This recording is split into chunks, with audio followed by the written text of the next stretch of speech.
Tous les autres dieux sont des faux dieux. Ils viendront tous se prosterner devant toi pour reconnaître ta puissance, pour reconnaître ta majesté, pour reconnaître ta splendeur, mon Dieu. Sois béni à jamais parce que tu es grand. Donne-nous de contempler ta grandeur chaque jour.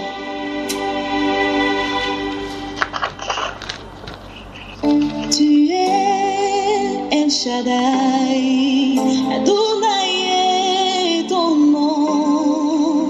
Elohim, c'est toujours toi, le Dieu admirable, le Dieu qui pardonne. Tu es le Dieu de compassion, tu es tout puissant, tu es qui donc pourrait. La sœur Hélène, bonsoir et bienvenue à ce autre numéro de Canada dans la sainteté de Maryland. Bonsoir mon frère, bonsoir tout à fait. Comment va la 11e région des Camerounais du côté qui est l'extension du Cameroun, du côté des États-Unis, le Maryland? Comment va le Maryland? Maryland va bien, je suppose. Un de ces jours, maintenant, les maires et les gouverneurs là-bas seront tous des Camerounais, tellement ils sont nombreux. Que le Seigneur te bénisse. Amen. La sœur Gladys, bonsoir.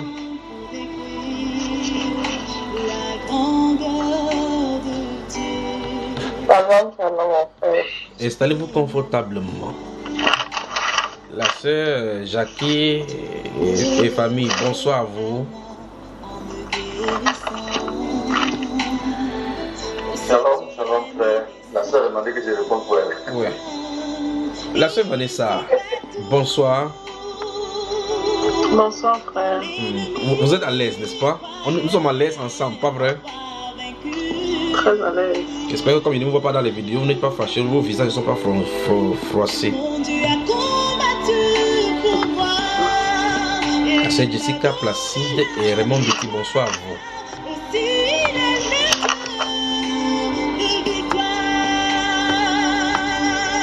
Bonsoir. Non, je ne suis pas fatiguée. Voilà, ça me rassure. Parce que dans le verset 20 du chapitre 10 des Romains, enfin des Jean, il est dit qu'après l'avoir écouté, on a dit qu'il y a un démon, qu'il est fou. Pourquoi est-ce qu'on l'écoute? N'est-ce pas? Quand Paul, l'apôtre, a parlé devant le roi Festus, on a dit, le roi Festus a dit que Paul, je crois que tes histoires là, ton grand savoir te fait déraisonner. Il a dit au contraire, ce sont des paroles de bon sens que je vous dis, n'est-ce pas, toi, très excellent Festus, n'est-ce pas mes chers frères et sœurs? Vous savez, avant de commencer, le temps pour moi de dire bonjour, ça c'est bonjour ici maintenant, il est 3h25 ici à Douala au Cameroun. Le temps pour moi de dire bonsoir bonsoir chez vous, bonjour à tous ceux qui nous écoutent sur la planète, à la sœur Erna, à la sœur Sylvanie. Bonsoir à vous, bonsoir à tout le monde. Le frère Francis, bonsoir. La sœur bonsoir à vous. C'est toujours un plaisir pour moi de passer de bons moments à vous. La sœur MK, dans le diminutif de Maurice Camto, bonsoir à vous. Maurice Camto. Que le Seigneur te bénisse. Alors, vous savez, une année, je crois que c'est en 2007, j'ai tenté de poser avec un homme. Il y a des gens qui n'aiment pas la vérité. C'était un monsieur, on les appelle les fémans. Je ne sais pas si vous tous les Camerounais, si vous pouvez comprendre ce que ça veut dire être féman. Ce sont des gens qui utilisent des stratagèmes pour pouvoir soutirer des sous aux gens par les manigances. Et les Camerounais sont spécialisés dans ce domaine-là. Cet homme que j'ai rencontré en 2000, je crois que c'est 2009, quelque chose comme ça là. Cet homme a construit sa richesse sur, sa fortune ou mieux, les maisons qu'il a, il a construit ça à partir de là. Vous savez, en ce moment-là, je n'étais pas diplomatique, un peu doux comme je fais maintenant en souriant. Avec ma barbe qui était pleine là, comme ça, les cheveux bizarres comme pour les Rastaman. Je le regarde droit dans les yeux avec les yeux qui ne clignotent pas et ça ne cligne pas. Je lui dis, tu dois te repentir et remettre tout l'argent là. Il m'a regardé bien droit dans les yeux, on était assis, il m'avait donné un jus, il tentait de boire face à face avec lui. Il croit que comme il m'a donné le jus là, il devait refuser ou bien encore, je devais encore lui dire que non, tu peux faire comme ça là, puis on peut sanctifier ça. Parce qu'en réalité, il avait été envoyé au devant de moi parce qu'il avait des soucis et puis il s'attendait à ce que je prie pour que ses affaires marchent. Je ne sais pas si vous me saisissez. Oh, ok. Et donc, nous sommes allés d'abord chez un de ces pasteurs parce que ces gens-là ont chacun, ils ont des pasteurs comme des médecins et des avocats. Il m'a amené chez un pasteur nigérien qui sortait du Nigeria, habitait quelque part là-bas vers Carrefour Agip. Nous avons pris un escalier monté. Comme j'étais petit, encore mince, bizarre, je suis allé m'asseoir, j'ai vu. Le pasteur a versé lui sur lui, prier, chaque, il était calme dans mon cœur, j'observais. Et puis quand nous sommes rentrés, lui et moi, il a dit, tu vois, voilà mon pasteur qui prie pour moi. Je lui ai dit, ce qu'il a fait là, il a bavardé, il a pris ton argent pour rien. Ce n'est pas ce que Dieu veut. Il me regardait bizarrement. Et puis je lui ai dit, si tu veux croire comme la Bible dit pour qu'on prie pour toi, tu dois rembourser l'argent de toute personne que tu as volé pour construire sa maison. Ça veut dire que s'il faille aller confesser et puis vendre sa maison et remettre cet argent là, même si on te met en prison, tu le fais. Vous savez ce qu'il a fait? Il a porté son jus, il a versé sur mon visage. Qu'est-ce qu'il veut dire? C'est que je vais amener ici, c'est qu'en réalité les gens n'aiment pas qu'on leur dise la vérité. Même si ça c'est vrai, il faut qu'on le dise là, même en mentant, même en cajonnant un peu quoi. Mais ce que nous avons fait dans la première partie n'est que la vérité. Et c'est la vérité, on ne peut pas faire autrement. N'est-ce pas mon frère Francis? N'est-ce pas mon frère Achille? Nous n'avons pas de... Comme a dit, nous n'avons rien contre la vérité. Nous n'avons pas de pouvoir contre la vérité. Voilà. Respirons un peu afin que nous traitions ces problèmes du Saint-Esprit sur les prédicateurs. Le grand jour s'est levé, Dieu nous a visités. Voici les temps nouveaux, chantons gloire à l'agneau.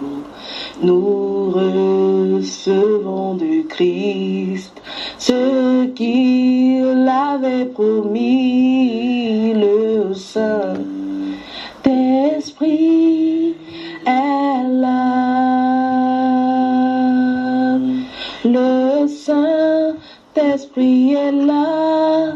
Le Saint-Esprit est là. La mort a disparu. Dieu donne un plein salut. Et sur le monde entier, le grand jour s'est levé. Le Saint-Esprit est là. L'obscurité s'enfuit, la lumière a jailli, chassé des cœurs troublés, toute incrédulité. Car Christ, le roi des rois, répand l'esprit de foi, le Saint-Esprit est là. Le Saint-Esprit est là. Le Saint-Esprit est là. La mort a disparu. Dieu donne un plein salut. Et sur le monde entier, le grand jour s'est levé. Le Saint-Esprit est là. Le grand consolateur vient remplir tous les cœurs. L'esprit de vérité nous met en liberté. Il ouvre les prisons, répand la guérison. Le Saint-Esprit est là. Le Saint-Esprit est là. Le Saint-Esprit est là. La mort a disparu. Dieu donne un plein salut et sur le monde entier, le grand jour s'est levé, le Saint-Esprit est là. Voilà. Que le Seigneur vous bénisse, que le Seigneur vous bénisse, que le Seigneur vous bénisse.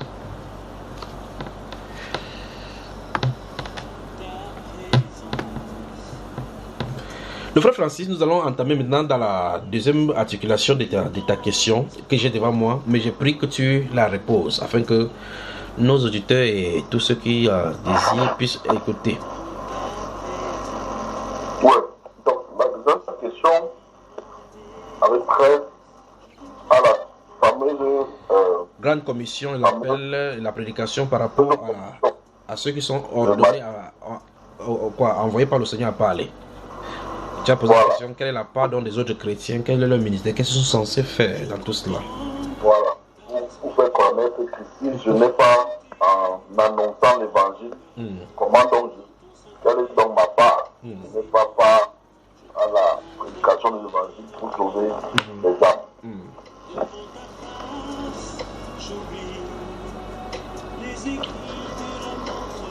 Merci beaucoup.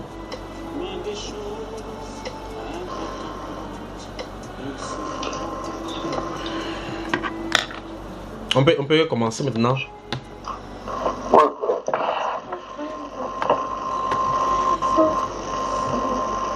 Lorsque nous allons commencer à travailler ici, on aura, j'ai déjà noté 3 écritures seulement ici, mais j'en redoute bien.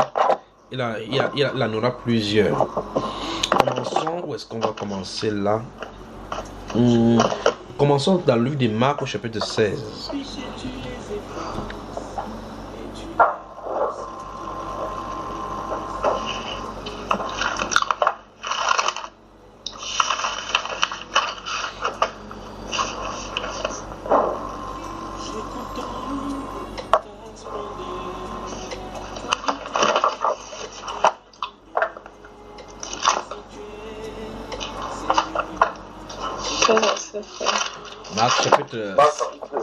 Marc chapitre 16, le verset 15 et 16.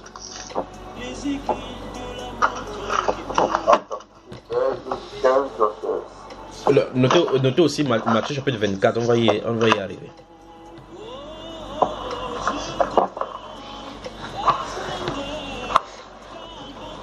Marc chapitre 16, verset 15 à 16. Il est écrit, puis il leur dit, allez dans le monde entier et prêchez la bonne nouvelle à toute la création. Celui qui croira et qui sera baptisé sera sauvé, mais celui qui ne croira pas sera condamné.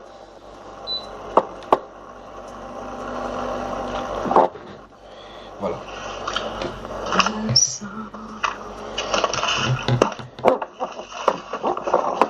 Que le Seigneur te bénisse.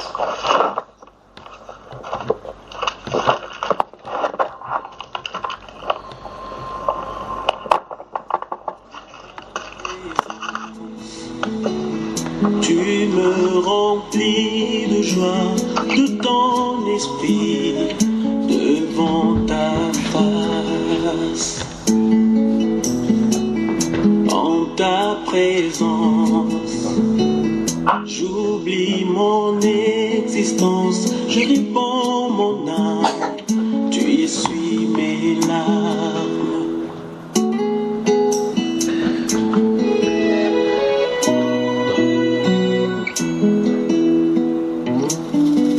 Je contemple ta splendeur, ta beauté, ta grandeur, dans ton sanctuaire.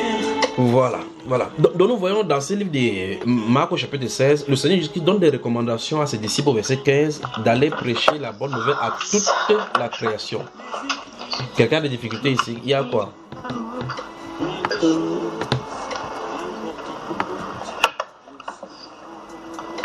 Vous avez moi, vous m'entendez? Oui, frère. Ok. Dans ce livre de Marc, dans le chapitre 16, les disciples sont appelés par le Seigneur à aller annoncer les saintes écritures, annoncer le royaume. Ce verset se dit clairement qu'à toute la création. Mais vous n'allez pas quand même dire qu'on va annoncer aux chiens, annoncer aux chats, ainsi de suite, n'est-ce pas, mes frères? Parce que annoncer à la poule, prêcher Jésus à la poule, ce n'est pas ça dont il est question. Donc on doit parler ici à l'espèce humaine déjà de toutes les façons, pour que le blé puisse être mis à la maison. Maintenant, ce passage-ci dit clairement que celui qui croira et qui sera baptisé sera sauvé. Celui qui ne croira pas sera condamné. C'est ça, non? Vous avez moi, mes frères? Voilà. Maintenant, il dit celui qui croira sera sauvé, celui qui ne croira pas sera condamné. Notez le livre de Jean chapitre 15 et Jean chapitre 16. Notez, tout à l'heure je vous ai dit aussi Matthieu chapitre 24. J'arrive doucement. Donc notez Jean chapitre 15 et chapitre 16.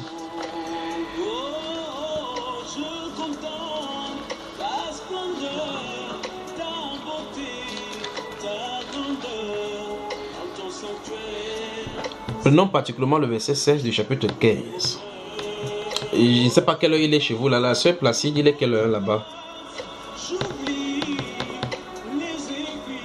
11h16, oui. 10h38. Minute 38. Non, 22h38. 22h38, donc il est 3h38 ici à Douala.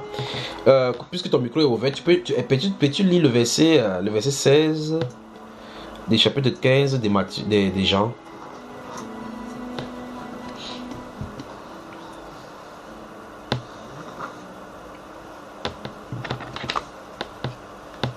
Jean 15, verset 16. Ce n'est pas vous qui m'avez choisi, mais moi. Je vous ai choisi et je vous ai établi, afin que vous alliez et que vous portiez du fruit, et que votre fruit demeure, afin que vous demeurez au Père en mon nom. C'est que vous demanderez au Père. C'est que vous demanderez au Père. Demanderez au Père en mon nom, il vous le donne. Amen. Donc ce passage il dit, Jésus met les choses au clair. Qu'il faut qu'on sache. Vous entendez les gens qui disent, non, j'ai choisi Jésus. Il dit, c'est pas moi, c'est pas vous qui m'avez choisi. C'est moi qui vous ai fait quoi? Qui vous ai choisi. Et c'est moi qui vous ai établi. Donc vous voyez, c'est terrible. Si on veut vraiment voir les serviteurs authentiques, ils doivent recevoir l'appel du Seigneur.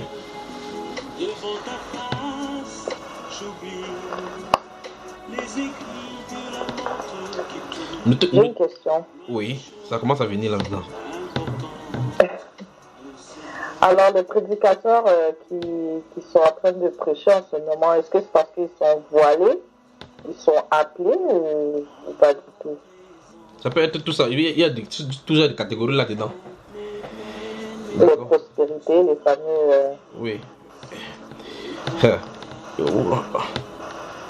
Prospères, là. On y va. Vous voulez qu'on on va vraiment? On y va. On est parti. Ok, oh. Vous dites souvent comme ça là. Ils sont de nous noter, ça ne fait que venir ici là. Mais super. Oh. Je vous ai dit tout à l'heure, non? Je vous ai dit. C'est grave.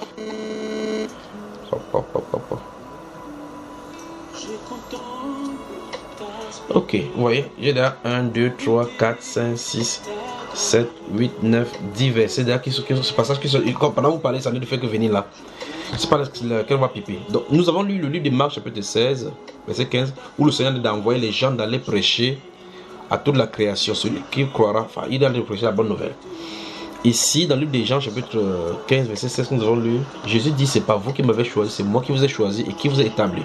Il choisit, il établit, il les envoie afin qu'ils aillent. Quand ils aillent, le but c'est de porter des fruits, que les fruits demeurent. Il dit les conséquences, maintenant il est retombé. Si on n'importe quoi qu'on demandera au Père, il le donnera. Maintenant, le frère Francis pose la question, quelle est la part donc des autres chrétiens? Comment doit-on se présenter Christ? Puisqu'en réalité, d'antan, les gens savaient que tous les chrétiens doivent prêcher. La Bible enseigne que non. Il y a des gens qui sont appelés à le faire. Parce que quand vous voyez ceux qui ont été embrouillés par les pentecôtistes, ont dit non. La grande commission de Matthieu chapitre 28 dit clairement que allez faites des nations, des disciples, les baptisés au nom du Père, du Fils, Saint-Esprit. C'est pour ça que tout le monde doit sortir pour les prêcher. C'est pas ce que la Bible enseigne. La Bible dit clairement qu'il disait cela à 11 disciples qui avaient été choisis comme étant ses apôtres. Ce n'est pas tous les disciples rassemblés à qui il a dit cela. Donc, de façon spécifique, il y a des groupes spécifiques qu'il commissionne. La commission n'est pas pour toutes. Maintenant, la commission est différente des ministères. Le frère Francis est en train d'entendre, je ne sais pas s'il est connecté là. Souvenez-vous de cela, si vous allez me voir. La connexion c'est là. Voilà, merci. La grande commission, telle qu'on montre là dans les Saintes Écritures, je crois qu'il y a notre enseignement concernant cela. Le titre c'est la grande commission n'est pas pour tous. Le ministère est différent. Le ministère est différent de ces appels de ministériels ici. Le ministère, parce que les ministères, chaque chrétien a un office de ministère où il fonctionne. Mais la grande commission est dans un autre registre. Je vais aller vraiment doucement. Le ministère, parce que les gens ont, avec encore une fois de plus de ces principes dénominationnels, ils ont tellement tordu des choses. Les gens ont conçu le ministère un peu comme avec la réplique comme les ministères des Relations extérieures, ministère des Finances, ainsi de suite. C'est comme ça qu'ils ont conçu. Un peu comme il doit y avoir un bâtiment quelque part, on est le ministère de la réconciliation, le ministère de ceci. Ce que la Bible enseigne, c'est toute autre chose. Le ministère dans les Saintes Écritures, pour ce qui est de la Nouvelle Alliance, représente le service que un chrétien rend dans le corps, ce que tu es censé faire. C'est ça qu'on appelle le ministère. Le ministère n'est pas un lieu où on doit aller pour faire quelque chose. Et c'est pas ça où me saisissez. Ok. Donc le ministère n'est pas un lieu. Vous entendez maintenant que nous sommes dans le ministère de combat spirituel. Ça n'a pas de sens. Ça devient maintenant un lieu où on va. On dit, votre ministère est où? Il dit votre ministère est là-bas. Vous descendez au carrefour pour ces les Africains qui n'ont pas encore rendu les rues parfaites pour pouvoir indiquer. Vous tournez à gauche, vous voyez un arbre là-bas, l'arbre est sec comme ça, vous tournez à droite. Vous allez voir une plaque là-bas, on a indiqué notre ministère, c'est là-bas derrière, dans une maison comme ça là. Vous entrez là, la maison en blanc là, c'est là où notre ministère est. Ça, il faut que ça s'arrête dans le milieu chrétien. Parce que ce sont ces choses-ci à faire l'éternel que les gens croient qu'ils partent quelque part pour voir Dieu. Donc ils sont encore sous l'ancienne alliance. Votre corps est le temple du Saint-Esprit, dit les Saintes Écritures. Ne savez-vous pas que vous êtes l'habitation de Christ? Édifiez-vous pour être une habitation de Dieu en esprit, dit les Saintes Écritures. C'est ce que la Bible nous enseigne. Maintenant, pour ce qui est donc du ministère, le ministère donc représente dans le service que chaque membre est censé rendre. C'est là où nous allons aller. Je ne sais pas si vous me permettez, parce que comme il est 22h chez vous, je ne sais pas si ça vous dérange que nous continuons. Pour les femmes qui sont mariées, gardez-vous à l'esprit que si votre mari dérange, vous vous déconnectez doucement. Vous allez vous occuper de votre mari. Il ne faut pas que vous venez dire que Frère Junior divise les foyers. Si vous n'êtes pas marié, nous pourrons passer du temps ensemble là maintenant. Alors si vous n'êtes pas marié, ça vous concerne. Non, le temps ça vous concerne. Écoutez, dans le livre de 1 Corinthiens au chapitre 12, notez cela, 1 Corinthiens au chapitre 12. Dans 1 Corinthiens chapitre 12, vous prenez les versets 13 jusqu'au verset 18. Je crois que c'est moi qui vais lire cette fois-ci. Suivez dans votre Bible. Préparez le livre des Romains au chapitre 12 aussi. Donc 1 Corinthiens chapitre 12. Je dis comme ça pour que au cas où s'il est nécessaire, je vais seulement citer ce qui est écrit. Donc notez le livre de Romains au chapitre 12. 1 Corinthiens chapitre 12 aussi, on va prendre quelques passages là-bas. Notez également 2 Corinthiens chapitre... on va prendre quoi? Le chapitre 11 des 2 Corinthiens. Oh, c'est grave c'est mal.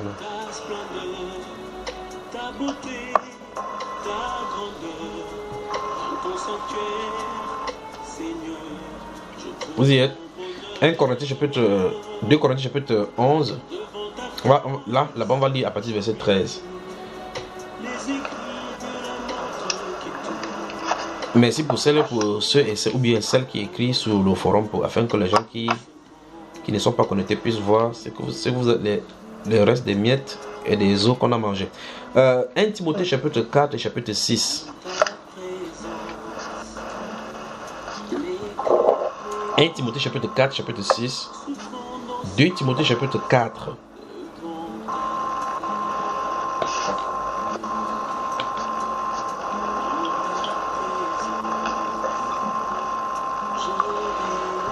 Deux Pierre chapitre 2.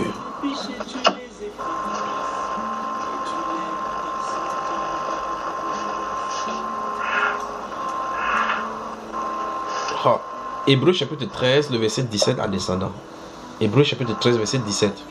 Il faut qu'il note ça aussi.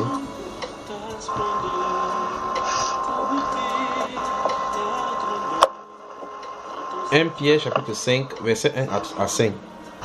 1 Pierre chapitre 5, verset 1 à 5.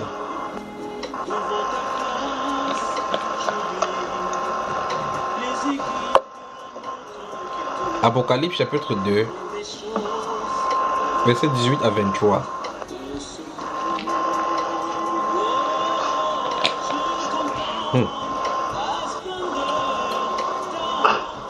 Jacques chapitre 3, verset 1.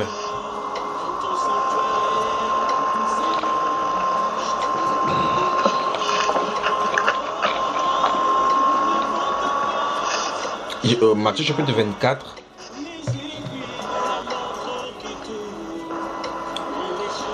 Matthieu chapitre 24, les versets 6, 11 et 24. D'abord.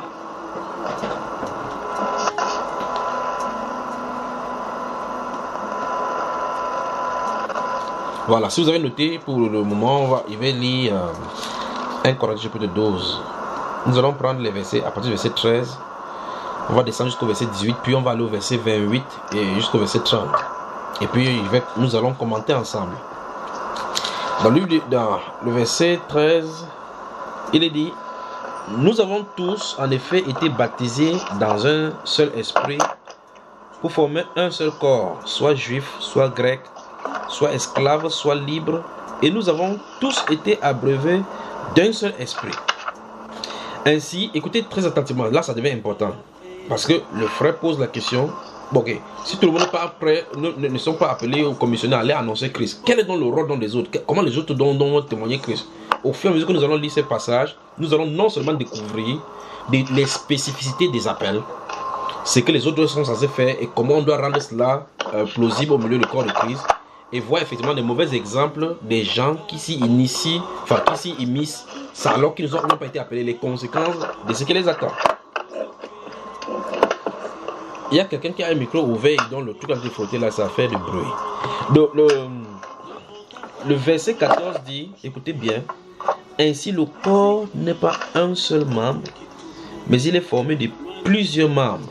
C'est ce qui devrait être naturellement une évidence.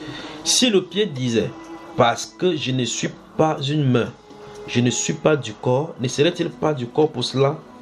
Et si l'oreille disait: parce que je ne suis pas un œil, je ne suis pas du corps, ne serait-elle pas du corps pour cela? Si tout le corps était œil, où serait l'ouïe? S'il était tout ouïe, où serait donc l'odorat? Maintenant, écoutez bien. Maintenant, Dieu a placé chacun des membres dans le corps comme il a voulu. Je vais au verset 18, il faut qu'on commence à voir le parallèle avec Jean chapitre 15 que nous avons lu au verset 16. Ce n'est pas vous qui m'avez choisi, c'est moi qui vous ai choisi, qui vous ai établi afin que vous alliez. Donc vous voyez que l'établissement, le positionnement dans le corps est fait par Dieu. L'appel est fait par lui. Ceux qu'il a connus d'abord, il les a aussi appelés. Ça, c'est le cadre général pour les appels, pour pouvoir venir dans le corps. Maintenant, quand on vient dans le corps maintenant, l'ordre, ou mieux encore, le devoir, l'exercice de la fonction de l'appel, c'est de ça dont nous traitons maintenant. C'est que quelqu'un est censé faire. C'est que les gens sont censés faire. D'après ce que nous venons de lire dans le verset 18, il dit que c'est Dieu qui place les gens dans le corps. On dit Dieu a placé dans le corps comme il a voulu. C'est vrai, on dit que quelqu'un ne peut pas décider pour dire que dans le corps de Christ, je veux faire telle chose. Parce que souvenez-vous, dans Matthieu chapitre 16, Jésus notre Seigneur dit, je bâtirai mon église. Donc si c'est lui qui bâtit, c'est lui qui doit placer les choses là où il se doit. Verset, je vais continuer verset 19 là. Si tout était un seul membre, où serait le corps? Maintenant donc, il y a plusieurs membres et un seul corps. L'œil ne peut pas dire à la main, je n'ai pas besoin de toi, ni la tête dit aux pieds, je n'ai pas besoin de vous. Mais bien plutôt, les membres du corps qui paraissent être les plus faibles sont nécessaires. Il veut que vous soulignez ça. Souvenez-vous, on est en train de parler du corps de Christ ici, en prenant l'exemple sur le corps humain. Regardez bien ce qu'il dit ici, verset 22. Mais bien plutôt, les membres du corps qui paraissent être les plus faibles sont nécessaires. C'est terrible. Et ceux que nous estimons être les moins honorables du corps, nous les entourons d'un plus grand honneur. Ainsi, donc, il a utilisé la comparaison. Maintenant, il est en train de tirer la conclusion de cette comparaison donc, avec le corps. Ainsi, nos membres les moins honnêtes reçoivent les plus d'honneur, tandis que ceux qui sont honnêtes n'en ont pas besoin. Dieu a disposé le corps de manière, ici on parle du corps physique, c'est référent comme ça, c'est rapportant comme ça au corps de Christ. Tandis que ceux qui sont honorés, oui, et Dieu a disposé le corps de manière à donner plus d'honneur à ce qui en manquait, afin qu'il n'y ait point de division dans le corps, mais que les membres aient également soin les uns des autres. Et si un membre souffre, tous les membres souffrent avec lui. Si un membre est honoré, tous les membres se réjouissent avec lui. Verset 27. Vous êtes le corps de Christ et vous êtes ses membres, chacun pour sa part. Ah mon Dieu. Et Dieu a établi. Frère Francis, on commence à entrer en eau profonde maintenant. Et Dieu a établi dans l'église. Dieu a établi. Gardez-vous à l'esprit, Jean chapitre 15, verset 16. Ce n'est pas vous qui m'avez choisi. C'est moi qui vous ai choisi et qui vous ai établi afin que vous alliez, que vous portiez des fruits et que votre fruit demeure. La seule bêtise, je crois qu'une tasse de café au lait te sera bien pour pouvoir te résister. Verset 28 dit, et Dieu a établi dans l'église, premièrement, lutte contre ce sommeil-là, ne t'inquiète pas.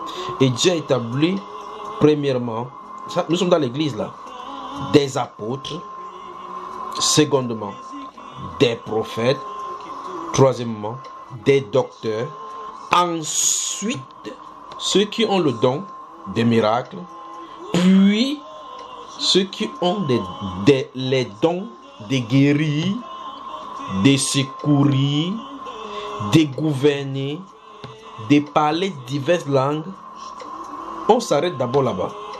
À partir d'ici, vous voyez que voici le corps de Christ dans la mouvance, c'est mouvance sur la terre. Et voilà les différents rôles, comme on dit, les tâches assignées dans les offices. La Bible déclare, Dieu a établi premièrement les apôtres, secondement les prophètes, troisièmement les docteurs, ensuite ceux qui ont le don de ceci. Frère Francis, quand on regarde ici, je vois par exemple secourir, gouverner, parler diverses langues, miracles. Bon maintenant, on voit que l'un des moyens de s'exprimer de Dieu, ils peuvent opérer des miracles au travers des gens afin que les gens attirer l'attention, que les gens croient en lui, n'est-ce pas? Voilà. Ça veut dire que même en secourant, en tout cas, c'est le rôle que le membre est censé jouer là-bas. S'il joue le rôle, parce que dans ce qu'on a dit ici, on a parlé des fonctions de chaque membre dans la cohésion, pour que l'harmonie soit gardée dans le corps de Christ, pour qu'il n'y ait pas de division. C'est ce qu'on a dit ici.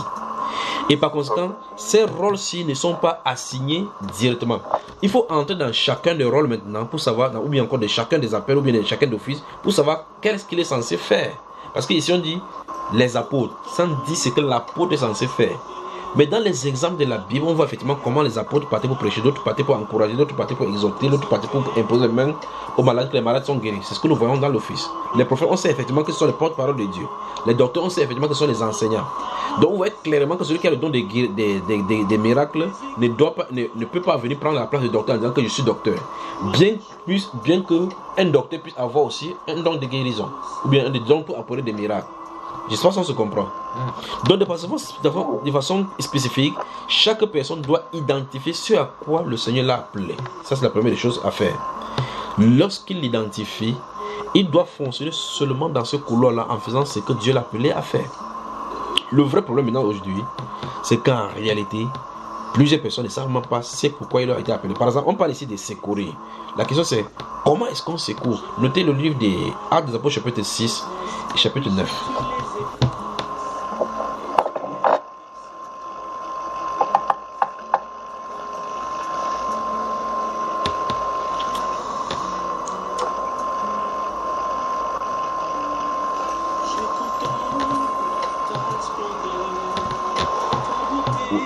C'est bon là?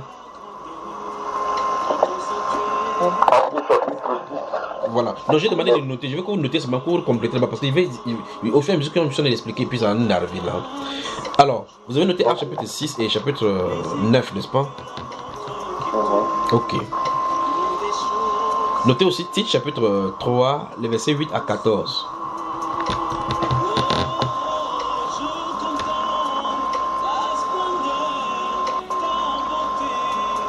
On peut continuer là.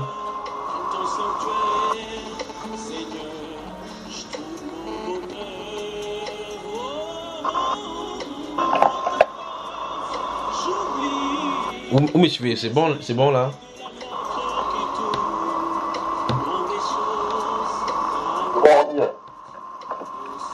Je vois chez moi écrit connexion de qualité médiocre. Il faut que je patiente, ça se stabilise un peu. Si je parle là, si vous m'entendez, vous me dites comme ça, je continue. Ok. Maintenant, regardez bien le questionnement maintenant qui sera posé maintenant dans le verset, à partir du verset 29 du chapitre 12 des 1 Corinthiens dont nous lisions tout à l'heure. Regardez. Tous sont-ils apôtres? Quelle est la réponse, frère?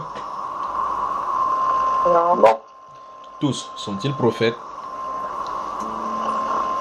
Non. Tous sont-ils docteurs? Non. Tous ont-ils le don des miracles? Non. Tous ont-ils le don des guérisons? Non. Tous parlent-ils en langue? Non. Tous interprètent-ils? Non. Allons rapidement donc justement à l'issue de ces questionnements-ci dans le livre des Romains au chapitre 12 justement. Nous allons lire à partir du verset 3.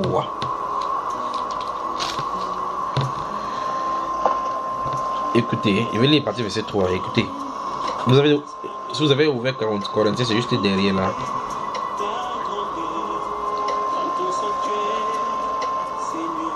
Je peux y aller? Verset 3. Par la grâce qui m'a été donnée, j'ai dit à chacun de vous de n'avoir pas de lui-même une trop haute opinion, mais de revêtir des sentiments modestes selon la mesure de foi que Dieu a départie à chacun.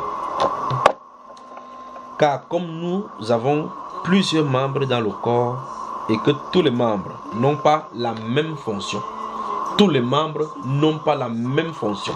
C'est ce qui est écrit dans le verset 4. Tous les membres, il y a plusieurs membres et tous les membres n'ont pas la même fonction. Une fois de plus, en prenant en parallèle avec 1 Corinthiens chapitre 12, on voit qu'il a de prendre le corps et cet exemple pour qu'on puisse percevoir ce qu'il a de vouloir dire dans le corps de Christ.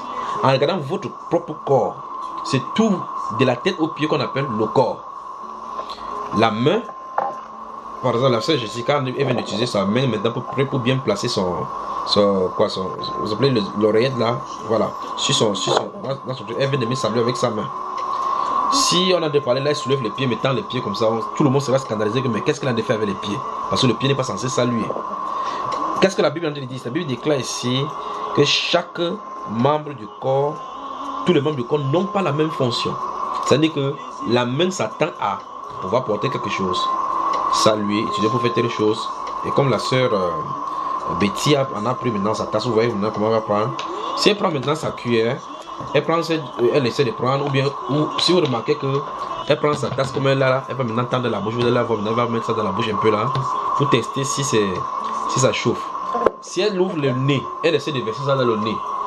C'est que chacun ici va commencer à regarder que quelque chose ne va pas avec elle, parce que le nez n'est pas censé aspirer, le liquide ne passe pas par le nez pour entrer. Le nez est censé respirer. Elle va prendre la tasse. Elle a pris ses pieds, elle a marché pour aller à la cuisine pour faire un peu de tasse.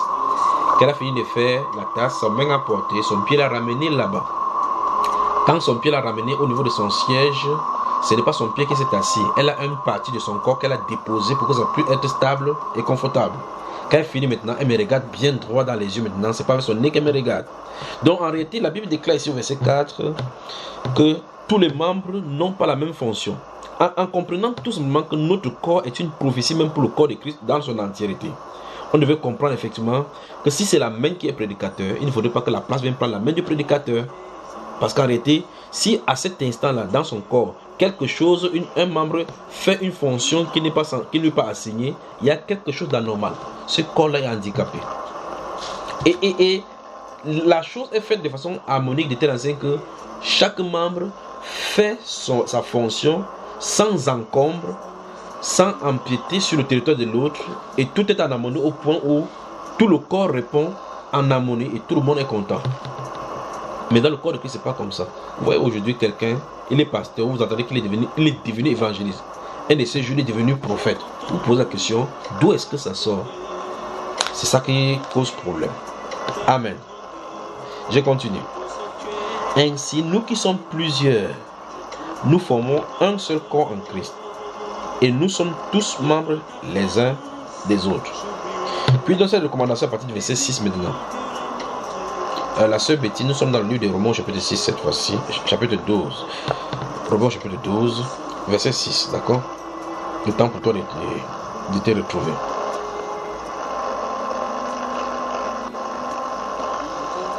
La sœur Betty, je vais te poser une question. Oui, pendant que comme ton micro est ouvert, je me suis baissé dans ce livre de Romains chapitre 6 et puis j'ai vu quelqu'un qui a trait à voir avec toi.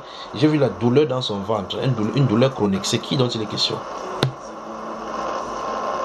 Douleur chronique? Oui.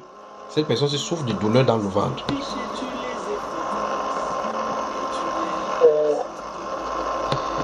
Le temps que tu regardes le Romains chapitre 12, verset 6. Donc pendant que tu es en train de lire maintenant, tu regardes la personne parce qu'il y a une recommandation que la personne doit prendre. Simplement, la douleur va disparaître. Romains chapitre 12, verset 6. Donc cette personne a une douleur chronique, ça dure vraiment maintenant des années. Verset 6 dit, puisque nous avons des dons différents, selon la grâce qui nous a été accordée. Le frère Francis, est-ce que le frère Francis est encore là, n'est-ce pas? Donc, d'après ce qu'il dit ici au verset, il dit puisque nous avons des dons différents. Donc vous voyez que pour qu'on fonctionne avec le don, il faut qu'on les a. Il faut les posséder pour pouvoir les manifester. On ne peut pas manifester quelque chose qu'on ne possède pas. Et si on est dans le corps, si on est déjà dans le corps, Dieu nous octroie dans les dons. Ces dons-là, ce sont des charismes, des capacités spirituelles que Dieu nous donne de façon surnaturelle pour que nous puissions faire une œuvre à l'intérieur du corps pour le bénéfice du corps et au service du Seigneur. N'est-ce pas, frère? Et nous sommes tous membres les uns des autres. Verset 5 là-bas, la fin. Puisque nous les possédons, des dons différents. On dit donc clairement que les dons sont différents les uns des autres. Maintenant, si le frère Francis a le don des guérisons, la sœur peut parler en langue et que Jessica interprète. N'est-ce pas pour la cohésion du corps? Comment il veut commencer à jalouser telle autre soeur ou bien telle autre personne que non. Il faut que c'est moi seul qui possède tout cela. Si on te laisse tout le travail du corps de Christ, tu vas faire? Non, je ne peux pas. C'est terrible.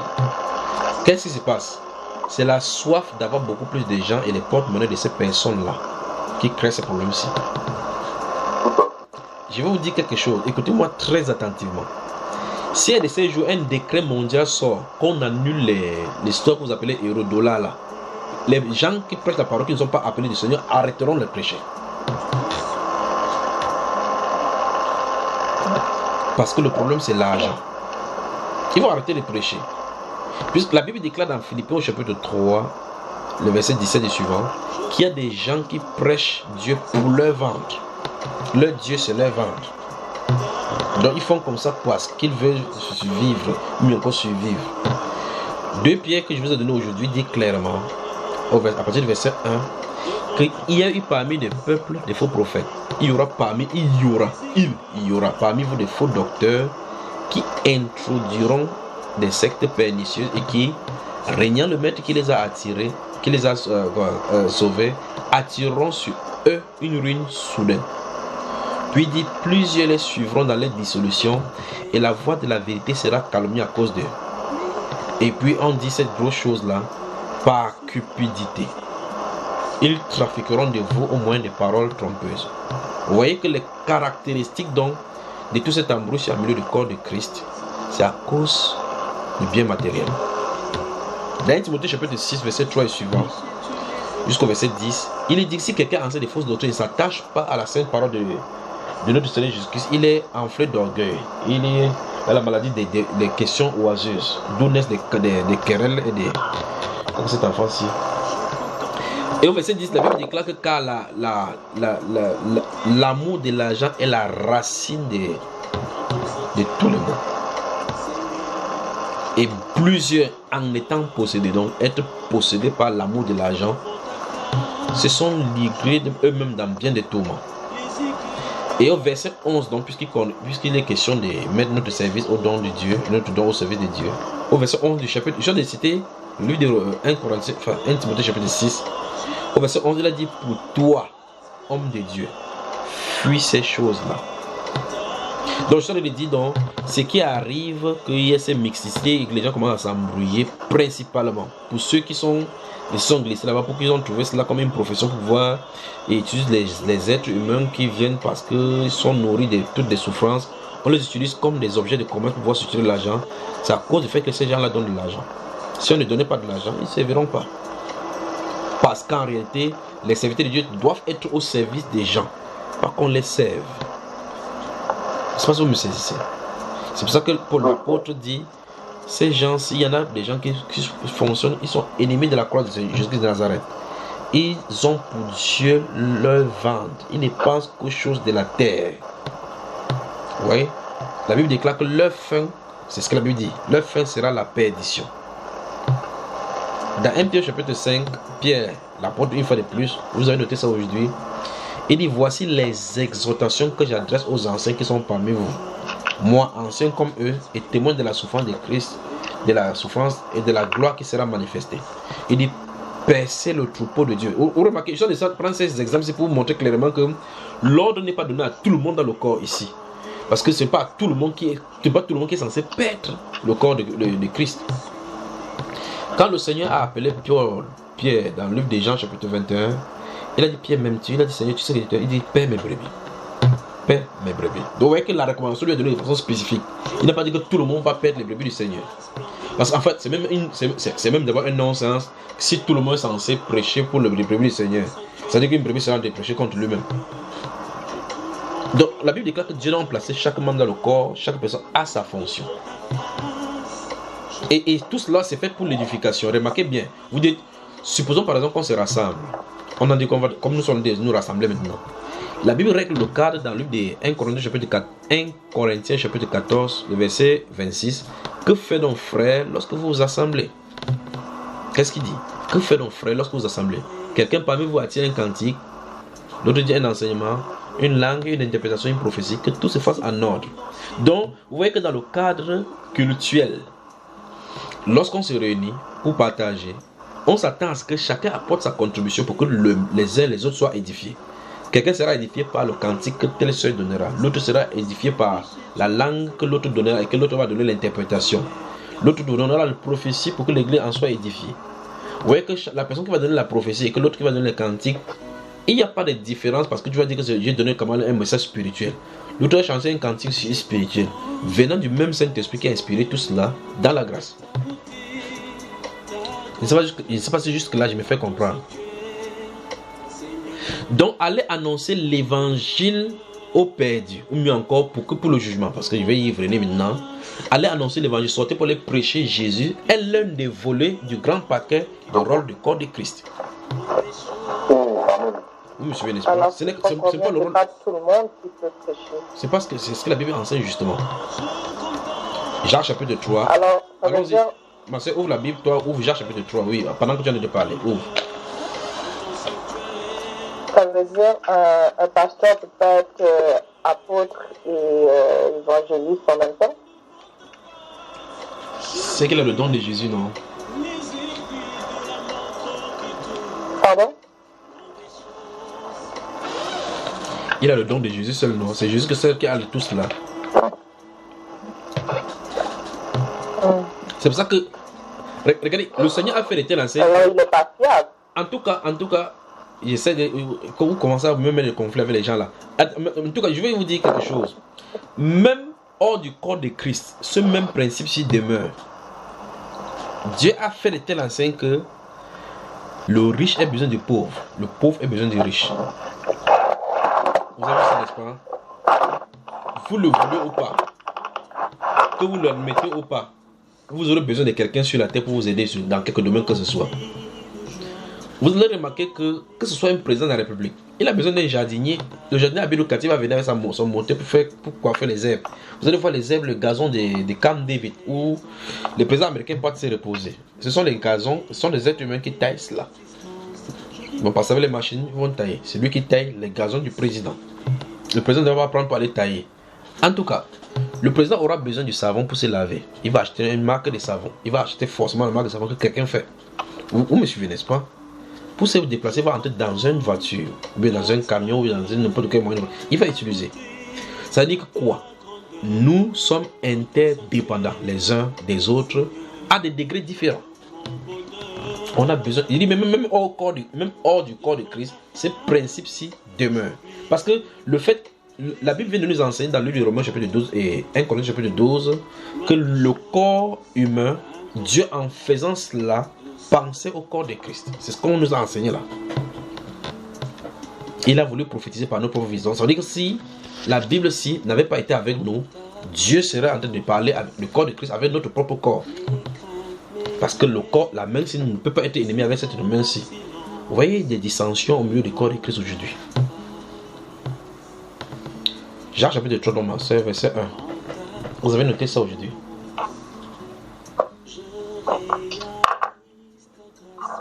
Mais il y a eu un homme d'entre les pharisiens, nommé Nicodème. Ma soeur. J'ai dit Jacques, pas Jean. Oh, excusez-moi. Jacques, le chapitre 3, verset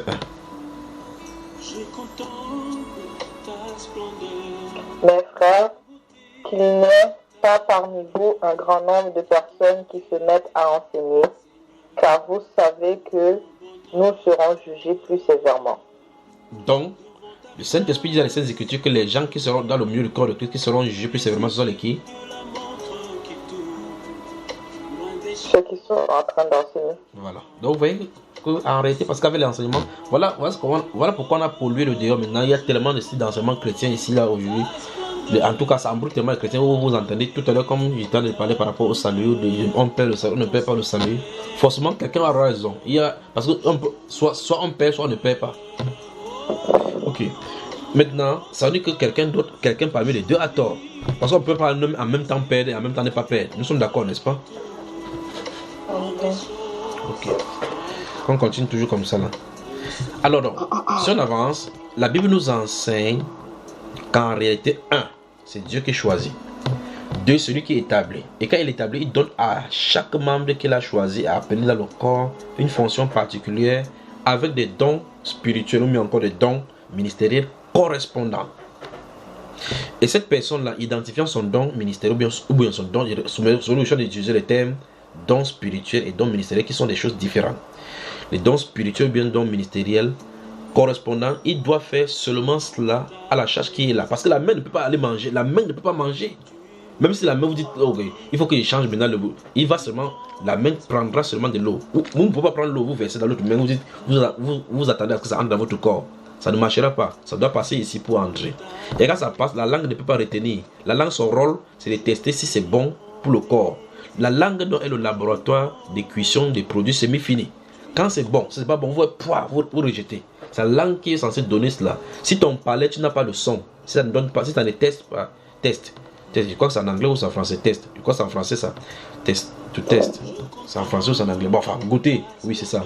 Si votre langue, vous ne sentez plus quelque chose, quand vous mettez comme la sœur a bu là, si elle ne sent pas le goût, si c'est pour que vous mangez des nourritures fades, des nourritures pimentées, des nourritures n'importe comment, ça nous fait mais ça détruit votre organisme. Parce que votre goût est détruit et que vous prenez le piment violent, vous mettez dans votre bouche, vous ne sentez pas cela, c'est pour vous détruire tout l'organisme. Donc Dieu a mis un truc là-bas pour le frein, pour que si ça ne va pas, vous le crachez. Alors, chaque membre a une fonction. Et Dieu nous a dit, dans 1 Corinthiens chapitre 12, que Dieu a placé chaque membre là où il a voulu. Et même les membres que nous considérons comme les moindres sont nécessaires. Ça veut dire qu'il n'y a rien qui est fait au hasard, dit les Saintes Écritures. Il n'y a pas quelqu'un qui se trouve au hasard là-bas. Alors, la question maintenant c'est, 1. Est-ce que quelqu'un est appelé de Dieu? Voilà la vraie question, parce que Jésus dit, c'est pas vous qui m'avez appelé, qui m'avez choisi, c'est moi qui vous ai choisi et qui vous ai établi, afin que vous alliez. La question non, c'est est-ce que les personnes qui disent, je vais aller prêcher ou quoi que ce soit, est-ce qu'ils sont établis? Ils doivent répondre à cette question-là. Parce que si j'ai répondu à la question, Jésus dit que vous devez aller pour porter des fruits. Remarquez que dans ce livre des Romains, dans Jean chapitre 15 que nous avons lu, de façon spécifique, Jésus n'a pas donné la spécificité de chacune des personnes à qui il a donné de parler. Vous me suivez, n'est-ce pas? Il dit dans Jean chapitre 15, verset 16, il dit, ce n'est pas vous, il a dit vous, qui m'avez choisi. C'est moi qui vous ai choisi et qui vous ai établi afin que vous alliez et que vous portiez les fruits et que votre fruit demeure. Donc, et Romain nous dit, selon la grâce qui m'a été donnée, je dis à chacun de ne pas avoir une autre opinion de lui. Que chacun mette au service des uns et des autres le don qu'il a reçu de Dieu. En mettant au service du don que tu as reçu de Dieu, tu es en train de porter des fruits pour Dieu. Donc le fruit, ce n'est pas pour que tu pas chercher les âmes ou quoi que ce soit. C'est de faire ce que Dieu est en train de demander de te faire pour qu'il les montre davantage. Vous me suivez, n'est-ce pas? Amen, frère. Okay. Dans Romains chapitre 12, la sœur Betty, tu t'es souvenu, tu as vu la personne. Le verset 6 dit, puisque nous avons des dons différents selon la grâce qui nous a été accordée, que celui qui a le don des prophéties l'exerce selon l'analogie de la foi. Que celui qui est appelé au ministère s'attache à son ministère, que celui qui enseigne s'attache à son enseignement. Vous voyez, n'est-ce pas? Et que celui qui exhorte à l'exhortation. Donc vous voyez que si quelqu'un, si on prend seulement l'exhortation, c'est-à-dire l'encouragement, et que quelqu'un est là, quand vous avez n'importe quoi, vous voyez que vous l'appelez la personne, vous dites non, ma soeur, tiens ferme, le Seigneur est bon. Le Seigneur est bon, il va te voir, il will see you through. Même si il y a n'importe quoi, tiens ferme, ne lâche pas. Nous allons prier, nous comptons sur le Seigneur pour le faire. Par ces paroles d'encouragement, la personne s'est en train de faire le travail dans le corps de Christ, voilà le travail qu'il a en train de faire. C'est pas en prenant la Bible pour crier partout là que Jésus est Seigneur, il est mort pour vous, repentez-vous. Repentez-vous. Il se repent comment? Puisque la Bible déclare que c'est pas grâce qu'ils sont sauvés. Les gens spécifiques que Dieu a envoyés, il va les envoyer. Il va dire par exemple Philippe descend sur la route qui descend à Jotte. Paul et Silas, ils étaient de ce côté, c'est envoyé par le Saint-Esprit. Vous voyez, n'est-ce pas? Je pense que ça se comprend. Il faut que le Saint-Esprit vienne. Quand il vient, il met de l'ordre. La Bible continue, verset 8 encore une fois de plus, et celui qui exhorte à l'exhortation, que celui qui donne le fasse avec libéralité, que celui qui préside le fasse avec zèle, que celui qui pratique la miséricorde le fasse avec joie. Voici déjà les thèmes que les gens n'aiment pas entendre parce qu'ils ne savent pas ce que c'est la miséricorde. Comment on va pratiquer la miséricorde, ils ne connaissent pas. Comment on va donner avec liberté, ils ne connaissent pas. Ah bah. La Bible déclare ici que la charité soit sans hypocrisie et le mal en horreur. Attachez-vous fortement au bien. Amen. Dans le livre d'Apocalypse, chapitre 2, que vous avez noté les versets 18 à 23, Dieu reproche pratiquement là-bas à l'église de Thyatire le fait que les apôtres là-bas laissaient la femme Jézabel enseigner et séduire les serviteurs pour qu'ils mangent des œufs, viennent sacrifier aux idoles. Ce que j'ai contre toi, c'est que tu laisses la femme qui se dit prophétesse, la femme Jézabel qui se dit prophétesse. Remarquez bien, on n'a pas dit tu laisses Jézabel la femme Jézabel qui se dit prophétesse, qui enseigne. Donc l'enseignement n'est pas pour tout le monde. Aller prêcher Christ n'est pas pour tout le monde. Là, maintenant, l'autre volet maintenant qu'il faut bien comprendre, c'est que quoi? C'est que comme les différentes faces d'un cristal qui frappé par les rayons du soleil, reflète à toutes les directions pour remonter la splendeur de ces diamants. Ainsi en est-il donc des membres du corps de Christ qui, dans toutes les facettes, révèlent Christ dans sa diversité et étant dans l'unicité. Chaque personne, la sœur Betty par exemple, va exercer la miséricorde.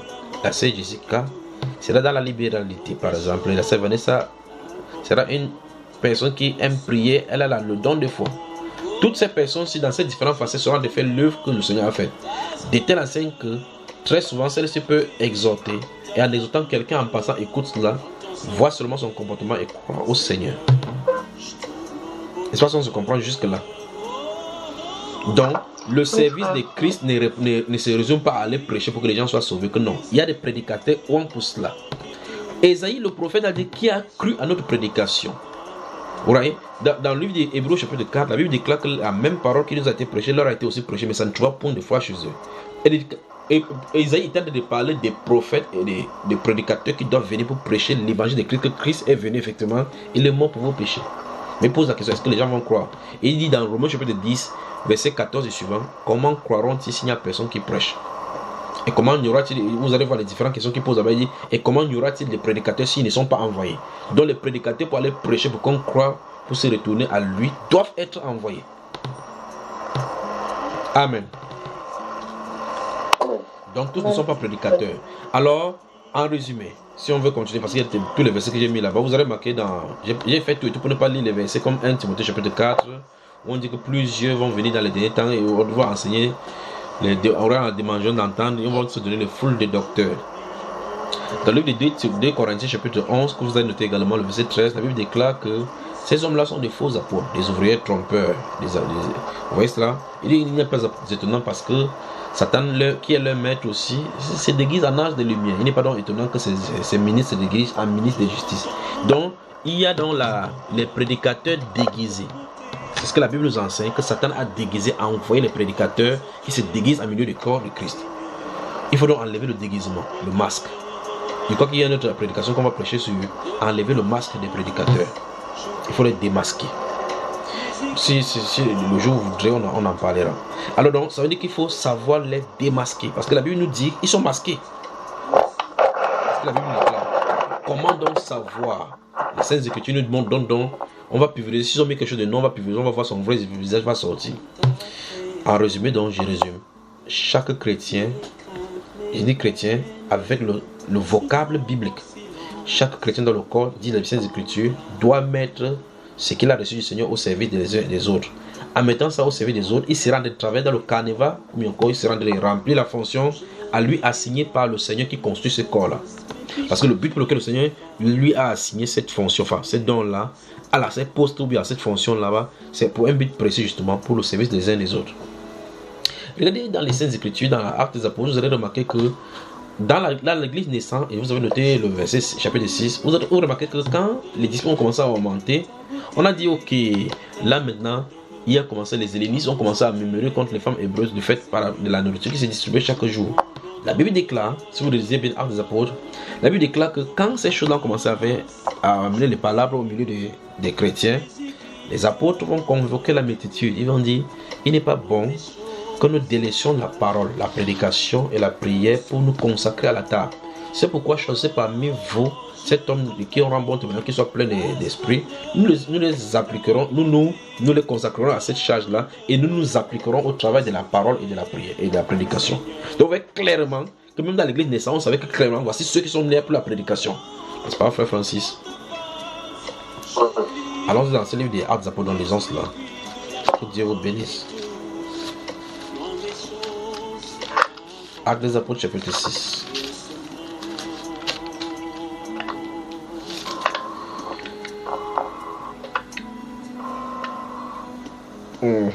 Vous y êtes. Verset 1 à 4. 1 à 4. Frère Francis, tu peux lire. Que Dieu te bénisse.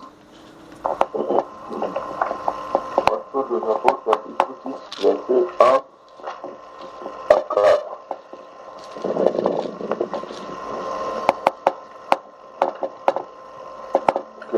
Il est écrit, en ce jour-là, comme les disciples se multipliaient, les ennemis murmuraient contre les Hébreux parce que leurs vœux étaient négligés dans le service quotidien. Les 12 convoquèrent alors la multitude des disciples et dirent: il ne convient pas que nous délaissions la parole de Dieu pour servir aux tables. C'est pourquoi, frères, choisissez parmi vous 7 hommes de qui l'on rende un bon témoignage, remplis de l'esprit de sagesse, et nous les chargerons de cet emploi. Pour nous persévérerons dans la prière et dans le service de la parole. Amen. Vous voyez clairement que ça veut dire que le groupe ci qui en a de parler, puisqu'on dit ici que ce sont les apôtres qui l'ont fait.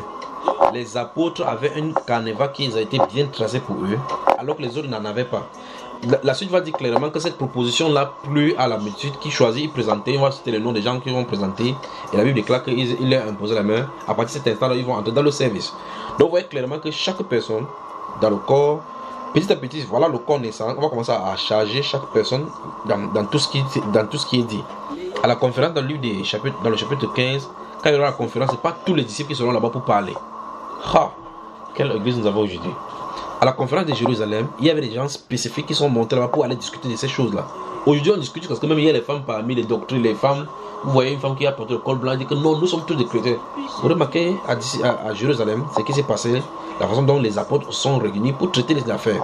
Quand ils ont fini de traiter, ils ont envoyé maintenant des groupes de personnes qui devaient parcourir pour distiller les résolutions de Jérusalem en partant des prophètes. C'est les prophètes qui ont porté pour aller porter la parole, donc les prophètes Jude et c'est là ce qui était regardé comme les prophètes dit les Saintes Écritures. Et donc vous voyez clairement que si on veut suivre le pas de l'Écriture, tout le monde n'est pas appelé au service du ministère de la parole. Le verset 4 dit: et nous continuerons à nous appliquer à la prière et au ministère de la parole. Donc eux, ils vont faire telle chose pendant que d'autres personnes vont faire telle autre chose. Donc ça veut dire que ces personnes, c'est Nacor, Philippe, Procor, Timon, Parménas et tous les autres là qui seront chargés là-bas, quand ils vont commencer à faire ces choses-là, hormis qui peut faire autre chose quand il n'y a pas de partage, ça veut dire clairement qu'ils seront des travail pour le Seigneur. Et toute personne qui va se tenir là-bas contre eux sera en train de tenir contre Dieu. Si nous rentrons même dans l'ancienne alliance, en voyant donc la façon dont le culte au temple, même avant le temple, même dans le désert, quand les temples, la tente d'assignation était fluctuante, était mobile. Il y avait des gens qui étaient chargés de déplier. Il y avait des gens qui étaient chargés de porter l'arche. Il y avait des gens, donc ça veut dire que même parmi les Lévites, il y avait catégorie par catégorie. On dit que c'est le fils de Kehat qui vont faire telle chose. C'est le fils de Gershon qui vont faire telle chose. Je ne sais pas si vous me suivez, n'est-ce pas? Donc, de telle enseigne que ceux qui jouaient au garde du corps, garde des temples qui devaient placer en Orient, en Occident, au Midi, et à l'Est, ils devraient être d'une catégorie. Ceux qui devaient être à la porte devaient être d'une catégorie. Ceux qui devaient déplier les tentes, la peau de dauphin avec les fins, les réteurs et tous les autres devraient être d'une autre catégorie. Ceux qui devaient jouer aux instruments, ceux qui devaient entrer dans le lieu très simple pour pouvoir déplier, devraient être d'une catégorie. Et toute personne qui transgressait et qui était d'un lieu à un autre subissait les conséquences. Ça, c'est l'ancienne alliance. N'est-ce pas, mes frères?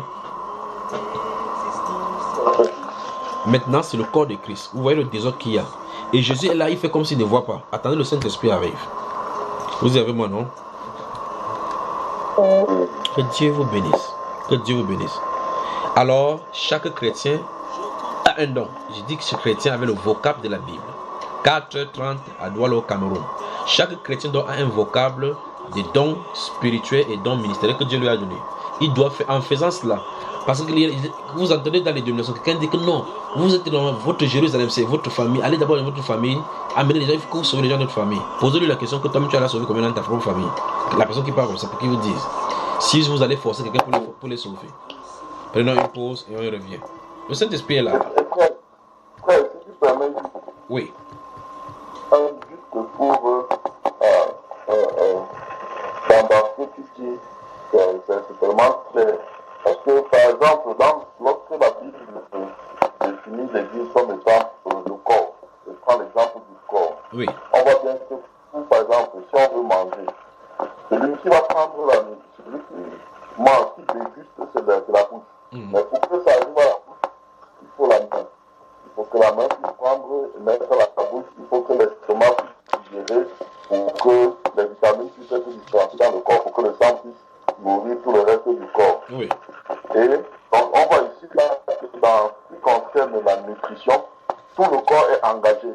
chacun a un niveau différent. Exactement. En ce qui concerne par exemple l'évangélisation, et c'est ce que j'avais compris lorsqu'on dit que si vous recevez chez vous un prophète, que vous recevez la récompense du prophète.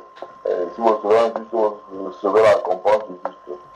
Quand par exemple les frères apôtres de l'époque se déplaçaient, il fallait qu'ils arrivent dans le pays, qu'ils soient reçus dans la maison, qu'on puisse prendre soin d'eux. Oui. Afin qu'ils aient la forme nécessaire pour pouvoir sortir pour aller évangéliser. Exactement. Donc, la femme qui avait reçu l'apôtre à la maison avait contribué de manière indirecte à ce que celui qui va être gagné dehors soit gagné par le Seigneur en utilisant la bouche de l'apôtre.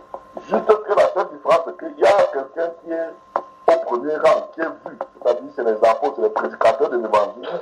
Mais derrière le prédicateur de l'évangile, il y a toute une chaîne. Il y a toute une chaîne, exactement.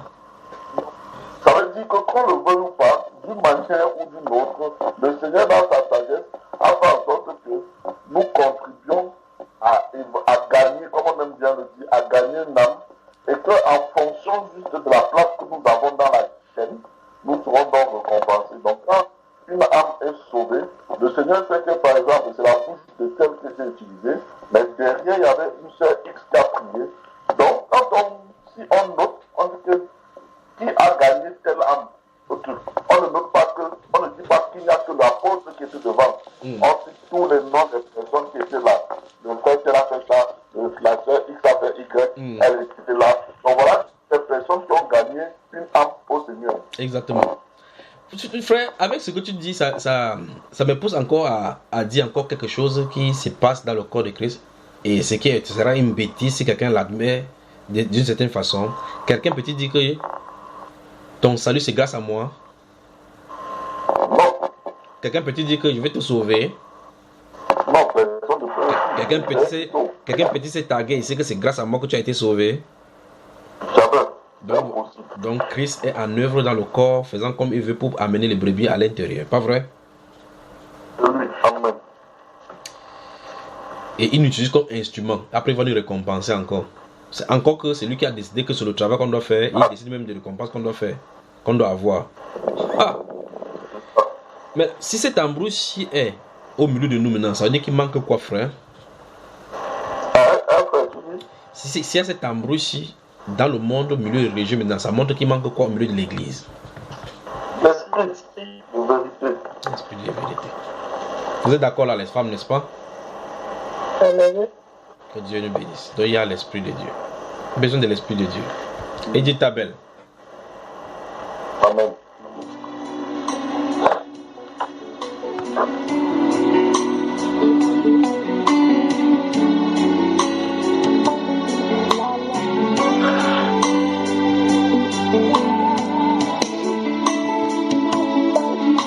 Il y a des jours comme ça où tu te sens seul.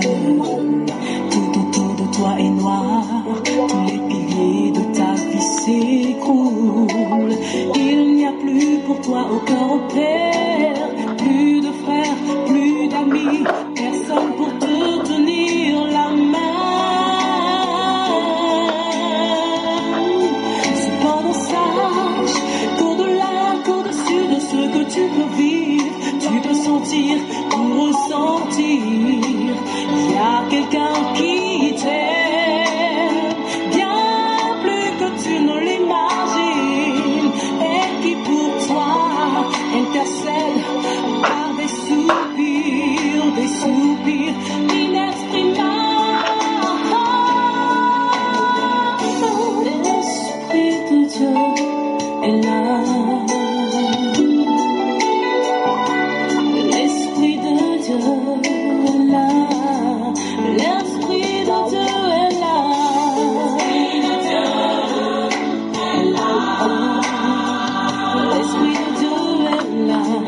l'impression de ne servir à rien, que pour nous tout s'est arrêté, que contre nous le monde s'est dressé. Tu crois rêver et ton seul désir c'est de sortir de ce cauchemar, c'est de t'éveiller.